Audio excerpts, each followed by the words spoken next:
مسیح یعنی مریم کے بیٹے عیسیٰ بس اللہ کے رسول ہی تھے اور اس کا خاص حکم تھے جو اس نے مریم کی طرف بھیجا تھا، اور اس کی طرف سے ایک روح تھے۔ تو اللہ اور اس کے رسولوں پر ایمان لاؤ اور یہ نہ کہو کہ خدا تین ہے، اس اعتقاد سے باز آؤ کہ ایسا کرنا تمہارے حق میں بہتر ہے۔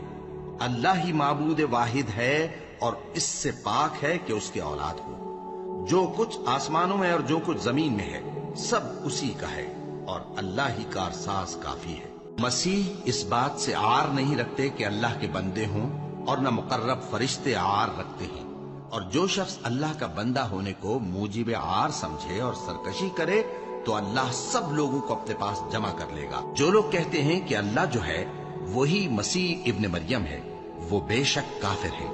ان سے کہہ دو کہ اگر اللہ عیسیٰ ابن مریم کو اور ان کی والدہ کو اور جتنے لوگ زمین میں ہیں سب کو ہلاک کرنا چاہے تو اس کے آگے کس کی پیش چل سکتی ہے؟ اور آسمان اور زمین اور جو کچھ ان دونوں کے درمیان ہے سب پر اللہ ہی کی حکومت ہے۔ وہ جو چاہتا ہے پیدا کرتا ہے، اور اللہ ہر چیز پر پورا